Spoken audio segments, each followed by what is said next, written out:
This scene contains information about sexual assault and/or violence which may be triggering to some survivors. Please feel free to step outside at any time if needed. Sexual assault and behaviors encouraging sexual assault have become normalized on college campuses. For college-age people, the offender was known to the victim in about 80% of rape and sexual assault victimizations.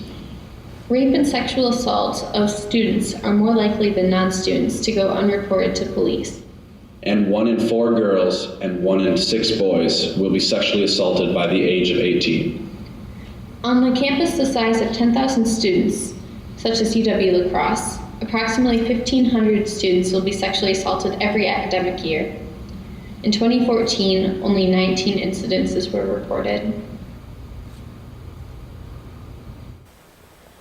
I thought I was untouchable. There's no way this could ever happen to me. But the thing is, that's exactly what made me vulnerable. Every day I wake up and live with the fact that I couldn't protect myself. So how am I supposed to be able to protect those I love? I feel embarrassed, ashamed, and nothing is in my control. So it started and goes like this. My best friend from 6th grade until it came to an extreme halt my freshman year. Jordan was his name. We were so in sync with each other, but nothing more than merely best friend. Or so we thought. His uncle would drop him off at my house a few times a week so we could hang out. Well, you'd think if you could trust your best friend, you can trust his uncle. But that's not how trust works. One day I stayed home from school because I wasn't feeling too well. Jordan asked his uncle if he could drop him off after school to check on me to see if I was feeling better. His uncle took advantage of the information that I was home alone. That's not the only thing he took advantage of either. The next thing my reality shoved in my face was his uncle breaking through my kitchen window. I could smell the drugs and alcohol, and I could hear him asking me to help him into the bathroom. I remember trembling as I reached for my phone, and I called my dad, and it went straight to voicemail, as the whole moment got recorded. Even though I have enough strength to wake up every day and put one foot ahead of the other to move forward, I don't feel strong. I fucking hate him so much for stripping me of being able to live life at ease and ever being able to get a good night's sleep. Because I find myself up at 3:18 in the morning, just letting it hurt because there's nothing anyone can say to make the pain go away. What helped me live with myself is I know there's some light at the end of the tunnel. And you're damn right I know that someday I'll be all right. And I'll reach that light and feel at peace. I've never been more confused than at this moment. I mean, I know what happened, but I don't know how to feel about it. I thought I was brave enough to question my sexuality. If I could do that, nothing else should be able to scare me, right? Questioning myself is scary enough, but thinking that I've been assaulted is even worse. This was my first experience with another man. It made me wonder if this is what a same-sex relationship is supposed to be like. Is this how it happens with all guys? He seemed nice, acknowledging me and the position that I was in, but that all quickly changed. And before I knew it, he was forcing me down against the floorboard of his pickup truck, and he was putting his hands in places that weren't for him. When he told me to just do it, it won't hurt you, I knew that I didn't want what was happening. I said no, but he kept forcing me down so he could have the upper hand. But shouldn't I want this though? Isn't this what I was asking to explore? I thought this experience would give me some answers, but now I'm just left with nothing but questions. Over the course of 9 months, my life flipped upside down.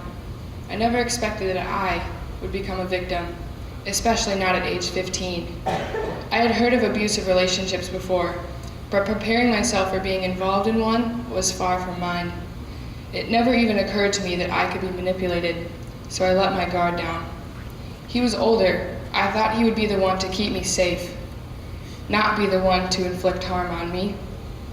I trusted him. He began to use me sexually, and it was justified because it was the only thing that helped him escape his depression and make him feel better. If I wouldn't give in to his pleading, he would falsely accuse me and tear me down, saying things like, "You're so oblivious to all of my problems. You get joy from my suffering. Why do I even put up with you? You're a waste of my time." My relationship turned poisonous. I spent countless nights crying myself to sleep over situations that were never in my control. I lost time rereading messages that belittled me and my problems because my issues weren't valid in comparison to his. I obsessed in the bathroom, critiquing my own body because I didn't feel good enough for him. He twisted my self-perception and played emotional games that I had never had a chance of winning. That relationship was solely for his benefit, and I was merely an object, a toy, defenseless to his will. I reached my breaking point. I simply couldn't handle any more stress. I felt used, devalued, weak, like my dignity was ripped away. After 3 long years of silence, I'm still coping. The actions and the toxic words of my attacker still rattle my thoughts and shake my self-confidence to this very day. I know that he would like me to remain quiet about my story, but he doesn't control me now, and I will not stifle my voice any longer. What if your first introduction to someone wasn't a hello? What if the person you trusted used you and exploited you? When everything you knew and found comfort in became the source of your pain, where do you turn? Who do you rely on? When your nightmares replicate your reality, where do you escape? What do you do when you cannot control your emotions?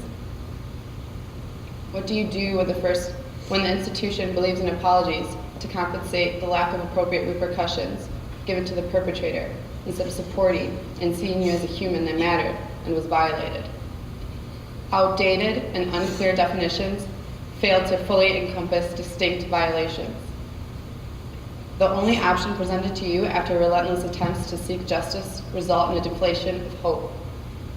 Your grades and friendships start slipping away, and you are left without spirit to continue on. Friends, family, and administrators say, you just have to move on. Don't go further with more legal repercussions and further your pain. Just accept luring the charge to a misdemeanor. It is exhausting and like walking on eggshells with you.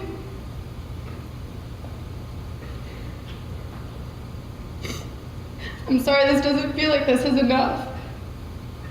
His friends say, you're ruining his life. Strangers point you out by saying, that's the girl. I was victim to Adam's sexual assault. Therefore, he conveyed the message that my body is not mine, my privacy was not valued. I don't want to be the victim. I want to be part of the solution. I'm not going to grasp on tomorrow's promise of a better day. Today will be that better day. My compassion for the perpetrator should not be mistaken or replaced for necessity to receive justice. We are worthy of the friendships we crave. We are not at fault. Our individual stories are not up for comparison. Creating community through sharing our personal stories is an empowering and revolutionary act. Our bodies and our experiences are not anything to be ashamed of. In forging meaning, We are building our identities. We are among you. And we will push forward.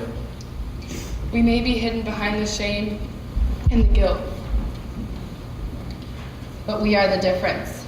We are the change. Sexual assault affects us all, and we have the courage to stand in front of you today and share our stories. Although some are comfortable coming forward to share that, and others are not, we all still deal and bear the pain. We ask the audience, for those of you that are a victim or know somebody who is, to please find the strength and the courage to stand together in solidarity.